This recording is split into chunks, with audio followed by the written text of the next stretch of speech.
everybody. Welcome back to the channel. All right, we're going to be showcasing Bastion, Werewolf, Black Cat, Viv Vision. It's going to be awesome. We've got Lumatrix in here. I'm pumped up. This is from my Alliance upside.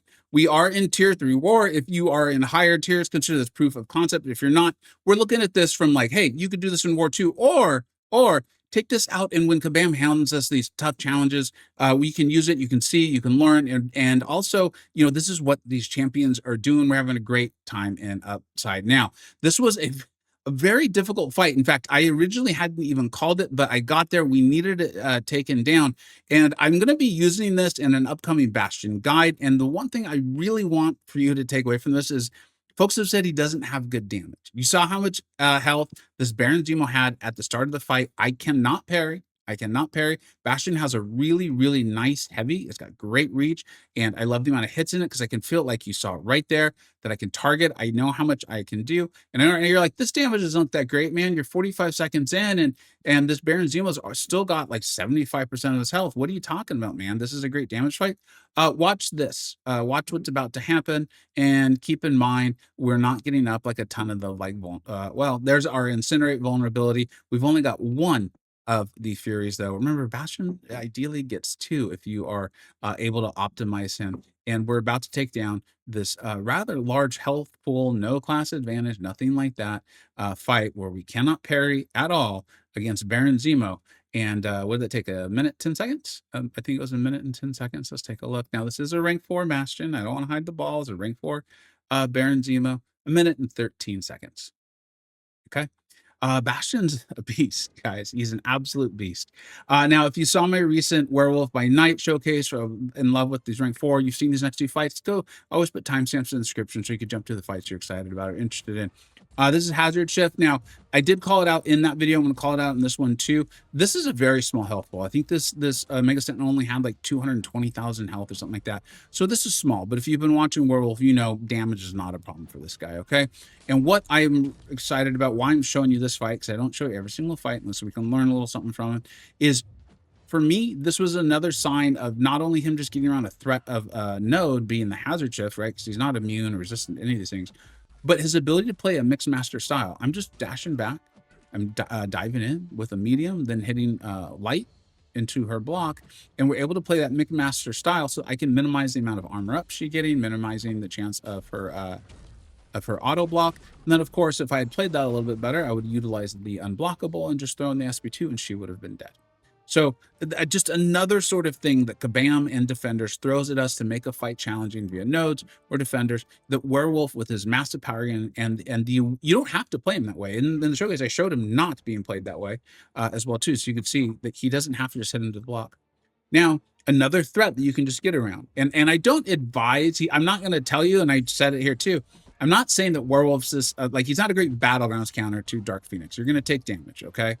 Because he can't get around that. He doesn't hard counter her. But what he does do is help you minimize another threat, right? Her threats come online, of course, at the end of her life, but also when she throws, I believe it's her special one. Well, if you're not hitting her, then she's not gaining power.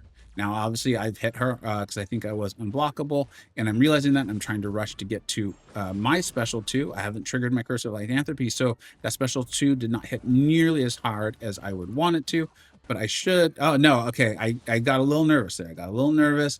I've let her throw her SP1. That's fine, that's fine. It just shows you how tanky this boy is. We've got the heal up because we're in Curse of Lycanthropy, and she's got 2 of her buffs, and you can see the melt that the special 2 had started doing. We're going to refresh this, try to get to another special. And this fight, again, was one of those ones where we encourage experimentation at upside. We want to have fun, right? War can be fun. If you're out there playing champions you enjoy, taking fights, trying to get better. And we looks like we're going to P4 this season. It's just the way it worked out. The last 2 seasons, we've been Platinum 3. So it's pretty competitive. I consider it competitive war, okay? And this fight never, ever, ever, even with the mistakes and me being like, I'm not so sure how this is going to go.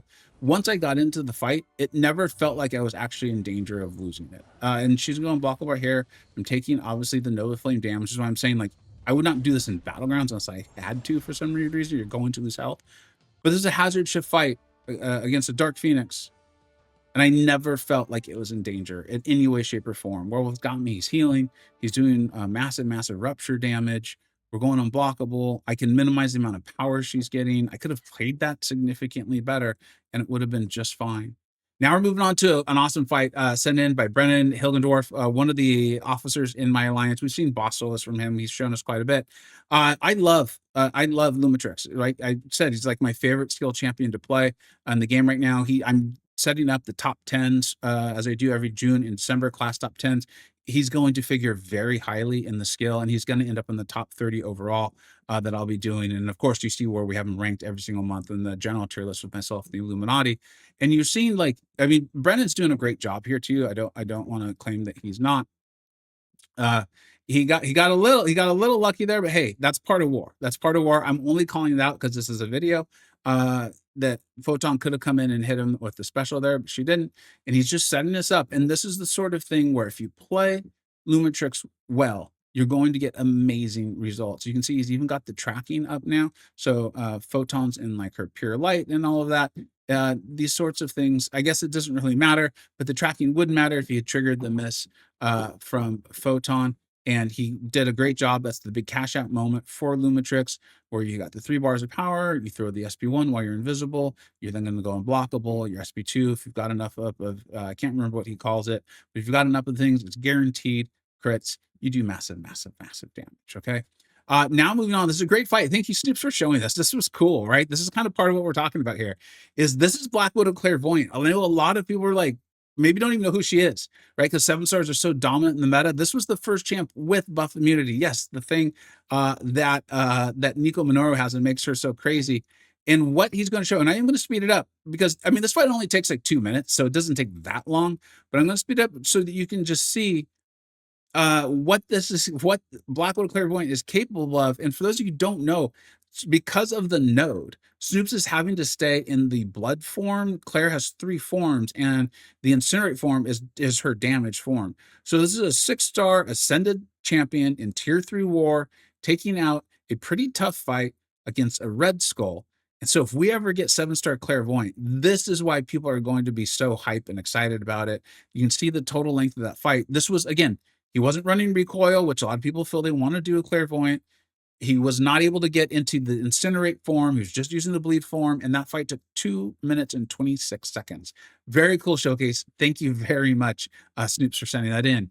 We've got, I believe, the same node, right? So you're going to need a bleed immune champion if you can here, or someone who's not making contact. Well, you've got Viv, the robot. These are fights from Stat, who's shown us Viv before. And you don't really need to worry about Red Skull's damage back mechanics. Oh, that's really cool. I like the callouts for Viv.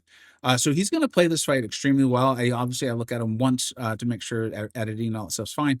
And then I do enjoy just watching him with you guys because I learn a lot from them. Stat's a very advanced Viv player. He also solos a Zola mini boss later in this exact war. I'm not going to show it due to time reasons for this video, but that's how good Stat is with the vision. And you can see this is working really, really well so far. He's just building up, doing a nice job of using the invisible with the parry. I don't personally play Viv because I make too many mistakes. But here you go, you're unblockable. And so you really don't need to worry because you're unblockable. So Red Skull having those armor ups can't do the damage back. This is really, really cool to see. Did not have quite enough reach. Goes for the striker intercept, doesn't work. And gonna land the heavy. It's a nice little heavy that Viv's got there. And I think just needs to get a bar of power. Yep. And then one more unblockable special. And that's over. A little over a minute to take out a pretty tough Red Skull where you need a bleed immune champion because of the chitinous thorns. Very, very cool. The next one is going to be Vox. You guys know I love Vox. Called Vox the savior of the cosmic class. Now, this is before some of the new cosmics had come out, the newest ones. I still think Vox is very, very cool, very powerful. And one of my biggest reasons for that is, one, it's relying on a damaging debuff that's not incinerate. That's really unique in the class, right? With the degen. But the other thing is having this undermine, which Stat is about to show us as soon as he can get it off. You can see the auto block is going hard right now. And there it is. And this fight is essentially over. This fight is essentially over. He just has to continue throwing the SP1s. And I know the ideal rotation For Vox is to get as close to your SP2 as you can, throw the SP1, then rush to the special 2. In all my Vox videos, if I can remember to, I've talked about, I don't worry about that. Vox does plenty of damage. I'd rather not lose my buffs or anything like that. I'd rather just throw the SP1s. If it lines up perfectly where I can get all the way to the special 2 and take advantage of the elongated state of the degen, then I will do it, right? Because the degen, I think, gets stronger the longer it's on, is technically the way that's worded. But you're going to see here, does it really look like it? That was needed, right? I mean, this is another just great showcase of good job of backing off there. I'm sure that was tempting to throw that special one, but you can see Stat knows what he's doing and just calm, cool, and collected, backed off, let the degens, like, they get stronger. They truly do. So that was very cool. Now we've got Black Cat, and I will say, I've already been considering, I'm going to actually stop this. I've been considering taking Black Cat to rank 4 recently. Because I feel like she was one of my favorite champions to use to fight High Evolutionary.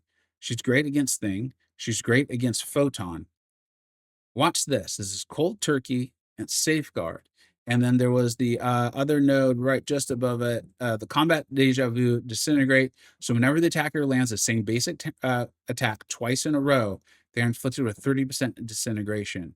So Stat's got to worry or deal with Spider-Woman's evade, all the debuffs that she's putting on, this Cold Turkey, of course, but this Combat Deja Vu. So watch this. I watched it for the edit, so I know how this goes. There's also Safeguard, okay? So no huge, big yellow number sort of things. You can see he's boosted, checking his boosts. I appreciate that. I appreciate him doing that, right? We're trying to win. We want to have fun via trying to win. This is 500,000 health here, and just watch it all disappear. This is really cool. It was cool for me to see proof of concept in here. He's doing a nice job alternating his combos early, but you're already now seeing ability failed. There's that beautiful AI of Spider-Woman's. I know it's in her kit. It just, I find it very annoying. It's not the sort of fun that I find fun in this game. But Stat's doing a great job landing his heavies here, and ability failed. These are big numbers having. You're seeing big yellow numbers. I'm seeing lots of red numbers. This node is just gone, just turned off. In fact, doesn't even have the card on Spider-Woman. Good use of the indestructible, but it wouldn't have mattered. It would not have mattered. 45 seconds, and that Spider-Woman could not have done anything about it. The fight was over. She was dead. She just didn't know it yet. That was very cool. 500,000 health. Thank you very much, everyone, for sharing their fights. Snoops, Stat, and Brennan, really appreciate it. Hope you all are enjoying it. This war, I believe we did win. We have a loss coming up, but I'll be getting out some really cool fights on that one as well, too. We're having a good season. I hope you are as well. I see the people watching it. I know war videos don't perform as well. I don't care. I'm having so much fun with my alliance. I'm having so much fun with what we're doing. Like, I'm enjoying the game again, and my alliance and being able to showcase them on a YouTube channel, on a whole Discord server, is a big reason why. So everyone who's watching it and having a great time and leaving the comments and likes and the shares and all that stuff, like, I really appreciate you, because you are you're supporting someone who's just having a good time and trying to show you some cool stuff, some champions along the way. Thank you so much for watching. Take care.